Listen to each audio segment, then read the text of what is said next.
Hello, my name's Charella, and I like to do character design. Before I really get into the speed paint portion of this video, I just want to say three things. First off is that while initially I was just planning on redesigning the characters and having that be that, I quickly realized that I couldn't really do that without also talking about who the characters were, like, as characters, and doing something about the fact that they're essentially just a mishmash of two-dimensional tropes. A good character design is supposed to be reflective of who a character is as a person, and personally, in my opinion, if the character isn't any good, then it's gonna be hard to do a good character design that, like, fits them. Which brings me to my second point, that I'm going to be rather critical and probably even straight up mean about Tokyo Mew Mew, so if the series is near and dear enough to your heart that, like, that would offend you, you have the opportunity to click off right now. I don't want to get too deep into review mode and kind of just want to keep it about the character designs, but I also ended up getting into, like, not only what I'd change about the characters as, like, people, but also about what I'd change about the show itself. I don't really feel bad being as mean as I want to about this show, because, like, these designs were done 20 years ago, and the show was produced almost about that long ago, so, like, I assume the creator has improved since then and is probably already very much aware of the things I'm about to criticize and agrees that, like, these character designs need work. Otherwise the characters wouldn't have been, like, redesigned for the 2020 manga sequel. And the third and final thing I have to say is that I care quite a bit about accuracy when talking about this stuff, or talking about things in general, but being completely accurate in this video would require me to watch all 52 episodes of Tokyo Mew Mew and probably also read the manga, and I actually did try to do that, but I just couldn't. Like, I tried and I couldn't get very far into the anime alone, cause, like, it's just bad. So most info in this video is just taken from various Tokyo Mew Mew wikis. If I get anything wrong, feel free to go ahead and correct me, but I still tried to be as accurate as possible with everything I'm about to say in this video. With that out of the way, let's get started. So first off, of course, is our protagonist, Ichigo. And I'm not gonna lie to you guys, I kind of really hate her and everything her character stands for. It's clear that she's supposed to be the character through whom the young preteen target audience lives vicariously, so the things that happen to her are supposed to be things that your average young girl fantasizes about. But it's like, you know how young girls often have femininity and certain fairy tale romantic ideals pushed on them at such a young age, to the point where they end up thinking that, like, romance is the end-all be-all most important thing of their life, and they end up going and dating the boys in their class at, like, 8 years old and acting all boy crazy even though they don't even really give a shit about boys because they're girls and that's just what they've been raised to think girls do. Ichigo feels like a personification of that whole thing. The whole show is more about her romantic life than it is about fighting aliens or monsters or anything else, and although she's supposed to be the leader of the group, it really feels like she's meant to be someone's girlfriend first and the monster-fighting superhero in second. She's completely devoted to her crush, and most of her conflict as a character revolves around things like whether or not her boyfriend will like her once he finds out she's a total badass, which is the dumbest thing ever, or that her enemy just stole her first kiss, or some garbage like that. Her weapon is also a literal wedding bell, and her attacks all have the word love in them, and she ends up getting, like, pretend married at the end of the manga despite being a literal child who isn't even in high school yet, and actually it was probably only just a mock wedding because she couldn't legally get married, and I bet she would have if she could have. And if that's not bad enough, in the sequel manga she just kinda loses her powers and then fucks off to England to be with her boyfriend who's going to school there or something. It's just, once again, love-crazed girlfriend first, powerful monster-fighting superhero in second. And it doesn't help that every dude she seems to interact with flirts with her no matter what her age is, which is creepy. It's gross, and having to deal with characters like Ichigo growing up is why I hated the entire idea of femininity and girly things so much, despite being a girl myself. And the fact that this is the character that little girls are supposed to connect and identify with the most really leaves a bad taste in my mouth. And it's probably the exact reason why I felt the need to give her a slightly more tomboyish design and swapped out her skirt for some bloomers to sort of counteract it, though this was kind of more of a personal preference on my part than something that I really think needed to be changed in her design. Although in canon, she's an extremely energetic person and does gymnastics, so I imagine that if her character were to have more depth and she were to be more into things that weren't her love interest, that she'd probably be very athletic and into all sorts of sports. And pants of some sort happens to be a good thing to wear when you're playing sports or doing a lot of running and jumping. Of course, I don't want to completely erase the fact that she's a hopeless romantic from her personality and just change her into a completely different character. She can still very much be that, but I'd like to see a version of Ichigo whose entire life and personality and character does not just revolve around being in love. I want to see her actually value her career as the leader of a magical girl team and have passion for the athletic stuff that she takes part in. So, moving away from the topic of her personality and more into just straight up design choices, can we talk about her original design for a second? Because it's a complete disaster. I'm probably gonna have the most to say about Ichigo's design because a lot of the problems I have with her design are also problems that I have with all of the designs. First off, each character in Tokyo Mew Mew more or less gets their powers from being fused with an endangered animal. Ichigo is supposed to be an Iriomote wildcat, a species of cat only found on the island of Iriomote, with only an estimated 100 to 109 cats left as of 2007. Now, the Iriomote wildcat is a small brown cat with black spots. Ichigo's ears and tail are all black, and she has bells on her tail, just like a house cat. I really feel like the creator just sort of forgot that this character was supposed to be an endangered species of wildcat and not a regular house cat, but hey, at least she looks a lot closer to what she's supposed to be than some of the other girls, which more on that later. But for now, the tail bell's gotta go, and I colored in her ears and tail to look more like an actual Iriomote wildcat. The second major design issue I have is that all the colors are extremely unbalanced, and it's also an issue that all of the characters seem to have.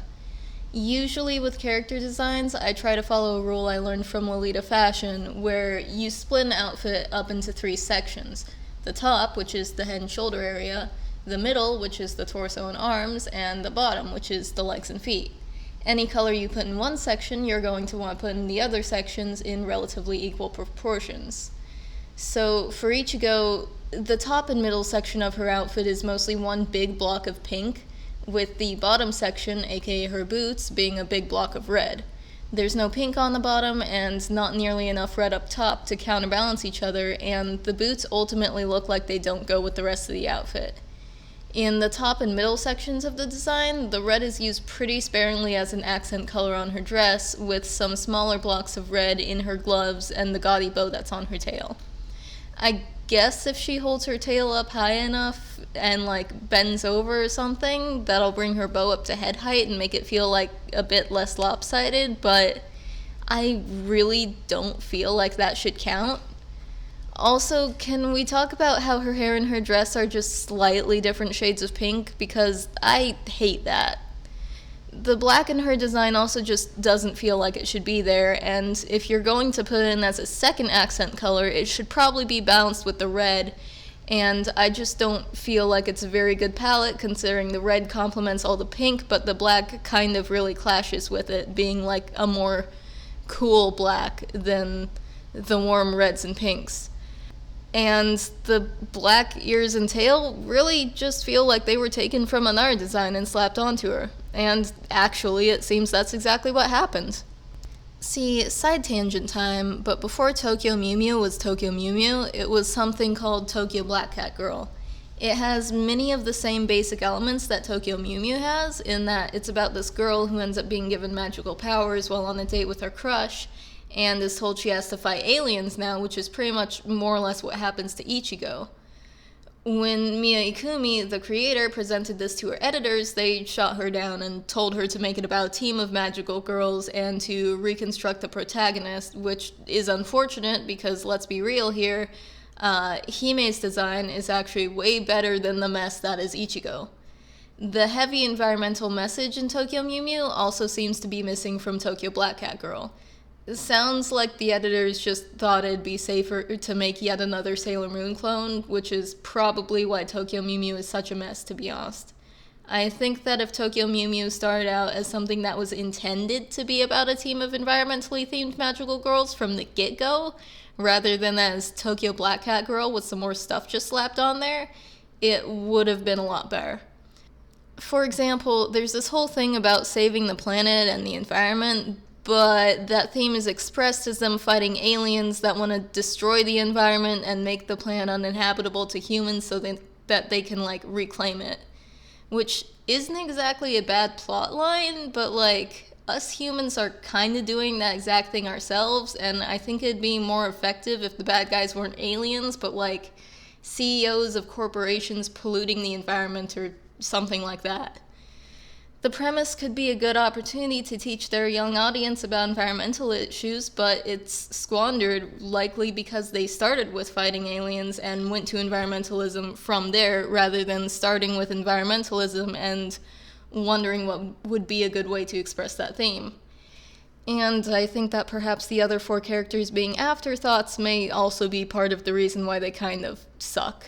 Going back to the color palette though, as I mentioned earlier, I replaced the black with brown to make her look a bit less like a house cat and more like an Iriomote wildcat. For the sake of balance, I also threw some brown in her bodice and added a bit of a cream color to her design to match the brown, because I didn't think it'd look very good to just have the brown, pink, and red. Of course, now pink is no longer really her dominant color in the way it was before, but after doing all the others, I think she definitely still stands out as, like, the pink one. Next up is Mint, who, despite being a ballerina and doing ballet dances during her transformation and attack sequences, has probably the worst outfit out of all of the Mews for actually doing ballet in. I feel like that part of her transformation sequence where it shows her in a sparkly ballerina outfit for a second only for it to disappear into her little bodycon mini dress is super disappointing. Like, wait, no, go back, it was her before. So basically, I've given her a more ballerina-esque outfit that not only looks more interesting, but fits her a lot better and is something that's actually important to her character. She sort of ended up with Ichigo's old silhouette. I also made it a bit more apparent that she was supposed to be a bird. I made her wings bigger and more prominent, and I replaced her ugly little tail that's just sort of slapped onto her butt with feathers going all around the skirt of her dress, flaring out from the waist. Also, like, I know her color is supposed to be blue, but her outfit has always looked more green to me.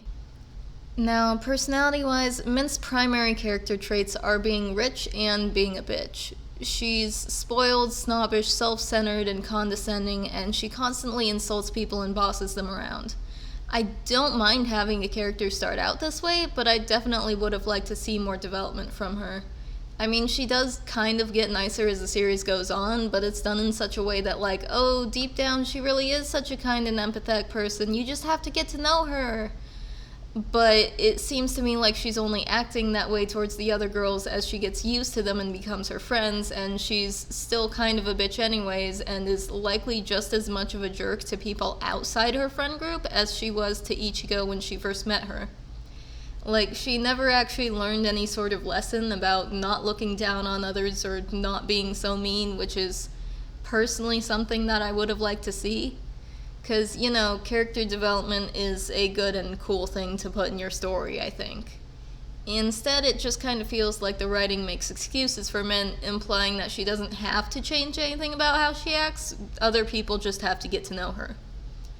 But like, real talk for a second though, I really don't get why all the other girls are actually friends with her. Like, I know they're all kind of in the same hole of suddenly becoming a magical girl and all, but like, honestly, I'd kick her off my team. She can either get her act together and stop being such a bully or fight solo. I mean, Zacchara did it for a while. It's not like Mint's gonna die on her own or anything, probably. Actually, Mint being temporarily kicked from the team for her behavior would probably be an interesting little subplot. Up next, we have Lettuce, who is unfortunate enough to not only have the worst name, but also, in my opinion, the worst design. Now, I want you to look at this one and tell me what endangered animal you think she's supposed to be. Go on, I'll give you a few seconds to think on it. Did you guess Finless Porpoise? If you did, then you're definitely lying about guessing and already had prior knowledge of this character, because she looks absolutely nothing like a Finless Porpoise.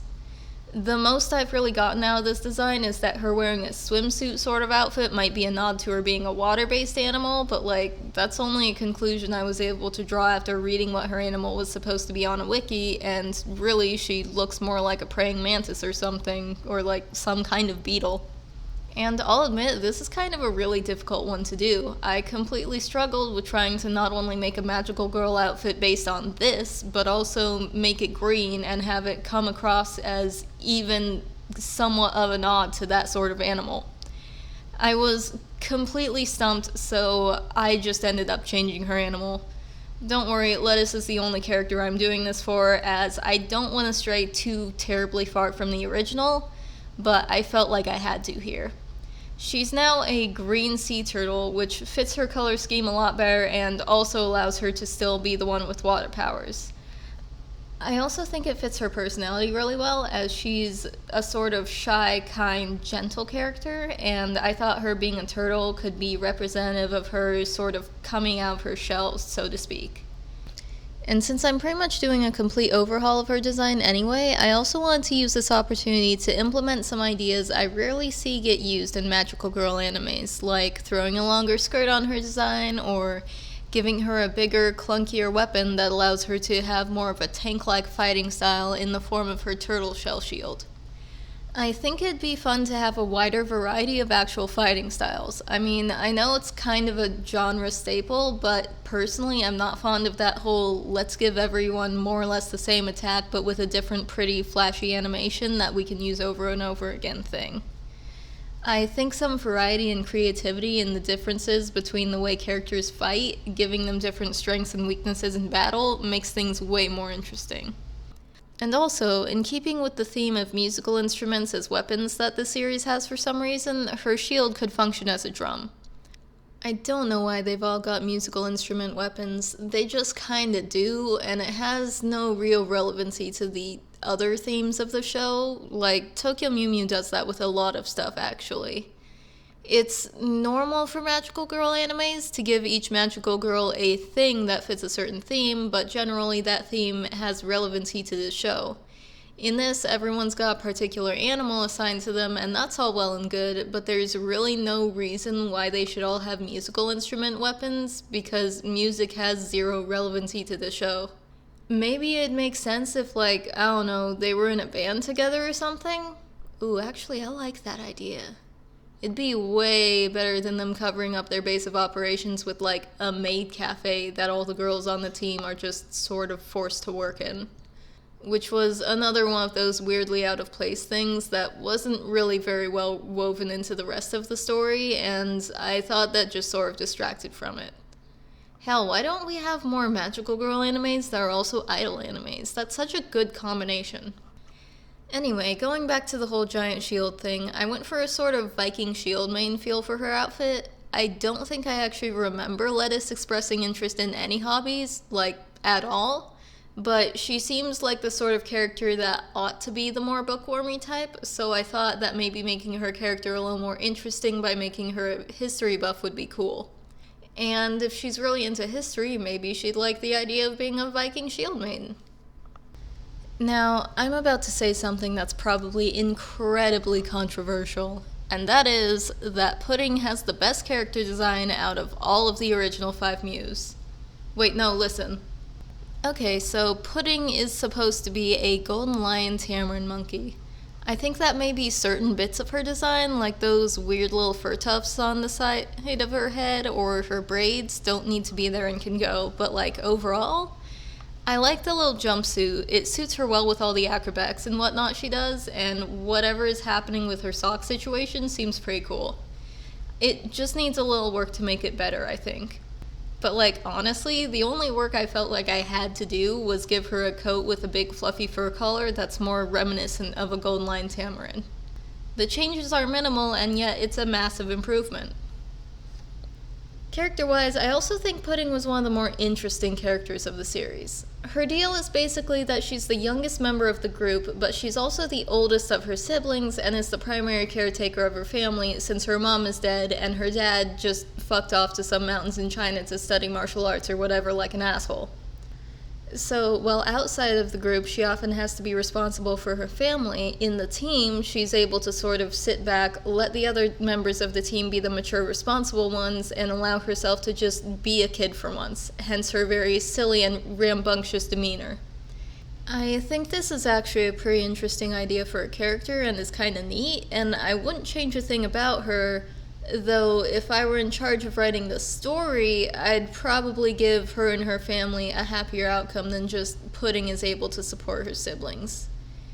Maybe something more like Pudding and all her siblings get adopted by a nice person since her father may as well be dead for all he's good for. I feel like she kind of deserves some sort of improvement upon her situation, and it was kind of weird to me that she and her family were just kind of left in the depressing limbo of this small child having to be the breadwinner for her impoverished family like it was a non-issue.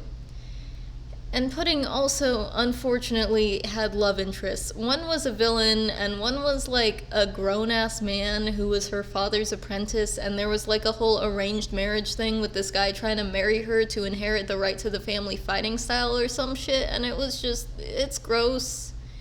I think he fucks off or something, thankfully, but like, honestly, I don't know, because I could not bring myself to sit through that much of Tokyo Mew Mew. Which is probably going to be the cause of a million angry fans correcting me in the comments, but nah, well, someone help Pudding, she deserves better. The overall point is, I wouldn't change all that much about Pudding herself, but if I were in charge, she'd certainly have some very different shit happen to her over the course of the story. And no love interests, if that's what you want to call that weird pedo guy. So, Zacchara is a gray wolf. She's the oldest of the group and is the resident cool, mysterious, and mature character. She's a bit of a lone wolf and tells the others that she prefers to work alone, but then joins the group anyway for some reason. Her deal is essentially that her parents have mostly just left her to herself and don't pay much attention to her, and yet she's an actress, a model, and some sort of linguistic prodigy who's fluent in 6 languages. Now, if you know anything about child stars, you'll know that accomplishing all this at such a young age and her parents leaving her to her own devices are not really two things that go together. And you'll also probably know that child stars tend to have some issues a lot of the time, so I'm gonna kinda start from that point to see if I can make her more interesting, but first I want to talk about her design. So, to sort of give her design a more modern touch, I went for a sort of Instagram model vibe with her and gave her some trendy sporty clothes. You ever seen something that like had a super simple design and looked like it should have been a $30 item you get at Target but ended up being secretly designer and costing $300? That's what I was going for here. Also, I tried to keep her palette very similar to the original and not change it up too terribly much, but oh god, something's gotta change there. She's got a cool, muted bluish purple for her hair, and a warm, bright, vaguely purplish pink for her outfit that in my opinion is just... There are a few colors I hate in and of themselves, but that's one of them. And then there's her ears and tail, which are sort of a muted grayish brown. So you've got both warm and cool colors, and muted and bright colors, which are horribly unbalanced. I feel like this could easily be fixed by changing her hair to a brighter purple and bringing that purple down to other parts of her design to balance it out, in this case her boots, changing the pink to a similar but less ugly one, changing the light brown to gray, and breaking up the bright purple with some black and white that complements the gray. I also gave her a microphone for a weapon. Her old one in the original was a cross that turned into a whip, and it's the only weapon of the original 5 Mews that isn't some kind of musical instrument. And even though there's really no reason for them to have musical instrument weapons, like I said earlier, I kinda hate that they broke the theme just to insert some awkward religiousness in there. Like, damn, at least Mint's bow was also a harp. And I've nothing against the idea of having a character who's Christian, but I guess the fact that Zacchara is already, like, perfect in every way, despite it not making sense for her backstory, and the fact that she's there to be the character that all girls are supposed to aspire to be, makes the whole, like, oh, she's a good Christian girl thing really kind of rub me the wrong way. I don't know, maybe I'm being dumb about that one. But either way, it still breaks the theme we had going here for no good reason, and that's dumb. Whew, now that we've got all the design things out of the way, I can talk about how I'd change her character if I were the supreme grand master of Tokyo Mew Mew. So this version of Zacchara would have accomplished many of the same things, like she's still a model, actress, and all-around prodigy, right? But that could realistically only be due to her parents constantly pushing her, overworking her, and making sure she gives off this perfect public image, all while she's probably dying inside. Given her parents pushing her to be perfect all the time, she'd have this very friendly, outgoing, personable persona, but in actuality she'd have a much more calm, quiet, and reserved personality. She's very protective of what little bit of privacy she's been able to keep and does not like people up in her business.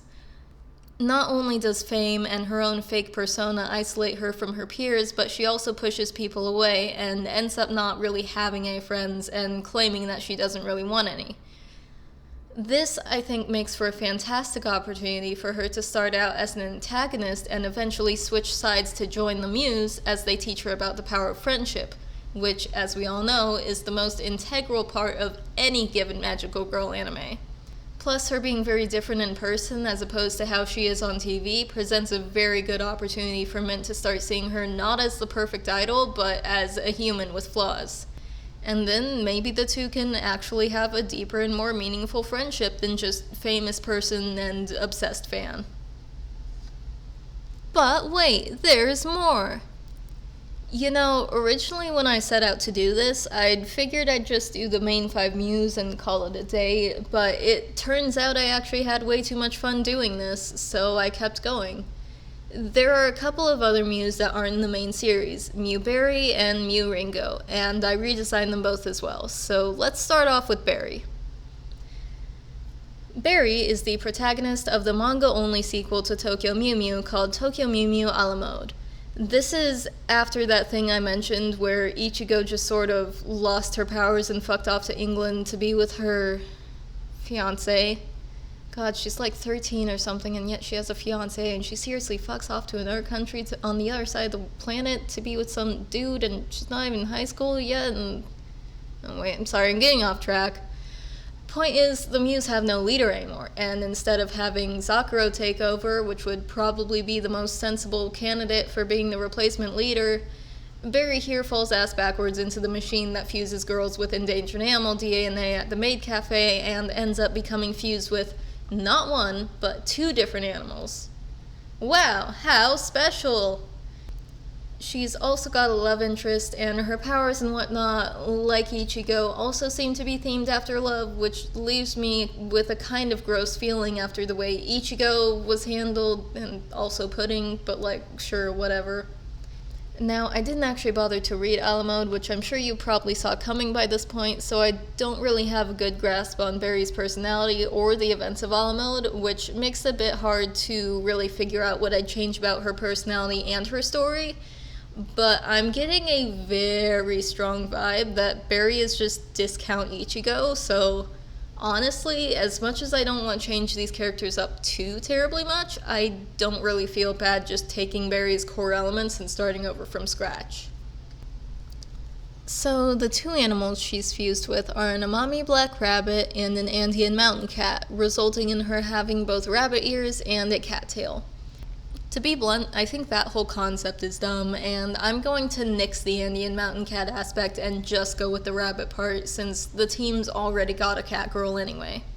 Also, if you haven't noticed, she's an Amami Black Rabbit, and her color is an almost white cream. In fact, the cream with the light blonde hair and the pale skin kinda just all blends together in this pale, faded mess when you're not looking right at her, especially with the soft, thin lines of the official art. This just won't do, and you know what isn't done nearly enough? Magical girls with darker aesthetics. That's right, I'm making Berry Goth, and none of you can stop me. At first, I was kind of thinking that I could probably just get away with taking her design, making minimal changes, and making it mostly black and purple, because despite the cattail and cream color not really working for me, I did think her design was pretty cute, but that ended up not looking very good and was admittedly pretty lazy of me. I kind of left it for a while and let myself just sort of sit on the design, I guess hoping that it'd grow on me, but RIP in pieces to that design because she really just didn't. So I started over a bit later, and you can tell it was later because my nails are painted. I still want to keep her very cute looking and keep the original bubble skirt silhouette though, so I went for more of a gothic Lolita look with a corset, a draped overskirt, some old school rocking horse shoes, and an adequate amount of ribbons. I also took her pigtails from her 2020 return design update and threw those on there because I thought those looked nice, and I think it gives her this sort of Misa Amane vibe, which I think works pretty well for her here. I also changed her weapon up because 1, Ichigo's already got strawberries covered. Her name is Japanese for strawberry. I mean, it's kind of her thing. 2, blackberries fit her new color palette more. 3, her weapon is not a musical instrument. What is this? How's she supposed to join their band? Once again, if you want something to be a unifying theme, then you should either do the theme for all of them or none of them. So I changed her weapon to a cute blackberry guitar that she can whack people with. Ringo is probably the most obscure canonical Mew, at least to an American audience, given that she's only ever shown up in one place, as the protagonist of a Japan-exclusive Tokyo Mew Mew PS1 game. She's very shy and reserved, as she's lived a very isolated life, having been raised on a nature preserve, as well as not being able to go out much since she was pretty sickly in general when she was younger. She apparently just sort of has a pet Humboldt penguin, who is her only friend at the start of the game, and she gets her powers from a magic pendant that her mother gave her before she died, rather than having her DNA fused with an endangered species by some weird machine a couple of random dudes just decide to point at her like everyone else. Her fighting mechanics are also pretty interesting in that her only main attack is a healing attack, and she has to pair up with another Mew for a joint attack in order to do any actual damage. This actually all sounds fine to me. Like, she seems like an interesting enough character, and I spot nothing that makes me want to bash my own skull in. Maybe that has something to do with the fact that there was presumably a whole team involved in making the game she was in, and so the original creator's brainworms were not as much of a factor here. Also, much like with Barry, I haven't really seen the original source material she's in at all, and am just going off of things on her wiki. So I don't really feel quite as comfortable chiming in on things I'd change about her and her game. Hell, even if I wanted to, I couldn't play this game. Now, my first reaction upon seeing her design was much like my reaction to all the art designs, in that she didn't seem to look anything like the animal that she was supposed to be. Though, the more I look at her design, the more I actually kinda see what they were going for with that. Like, the big petal-like coattails, bits of skirt, whatever the hell those are probably supposed to resemble flippers, and I think her bloomers are supposed to be reminiscent of the waddly little legs penguins have, but it's just not enough, honestly. She's too overwhelmingly red to really read as a penguin. So I just changed her up to have her outfit be a bit more tuxedo-ish and made it more like black and white, because I think that reads a bit more as a penguin. Also, she's got these sort of like apple wands called apple ticks, which are cute and all, but are distinctly not musical instruments. But that can be easily fixed, I think, by making them maracas or something. But wait, there's more! Now, you might be saying to yourself, what do you mean there's more? You've run out of Mews to redesign. And you're right, I have run out of characters to redesign. but I was still having a lot of fun and I didn't want to stop, so my hand slipped and I accidentally made an OC. So just for funsies, meet Momo. She's fused with an axolotl, and if you're not familiar with axolotls, they're these fun, smiley little amphibians who are known for their amazing regenerative capabilities. Any part of an axolotl that gets cut off will grow back, including entire limbs and even parts of their brain, which is good because axolotls are also notoriously dumb and have been known to accidentally inhale and eat their own limbs.